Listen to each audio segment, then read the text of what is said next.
Welcome, today we're going to show you how to withdraw from Vantage to Binance. So the first thing that you need to do is to open your Vantage account and you need to log into your account from here.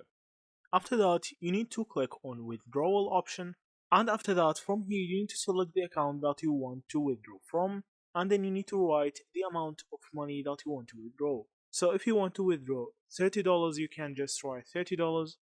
So after you choose your account and the amount of money that you want to withdraw, you can just click on continue, and now you can choose the withdrawal method.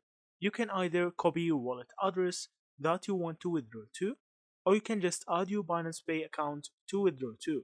So if you want to withdraw it through Binance wallet address, you need to click on deposit from here, and now you can choose deposit crypto.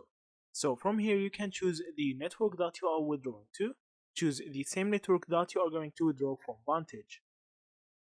After that, you can just copy this wallet address and paste it onto Vantage. So that's it. That's how you withdraw from Vantage to Binance. Thank you for watching and see you in the next videos.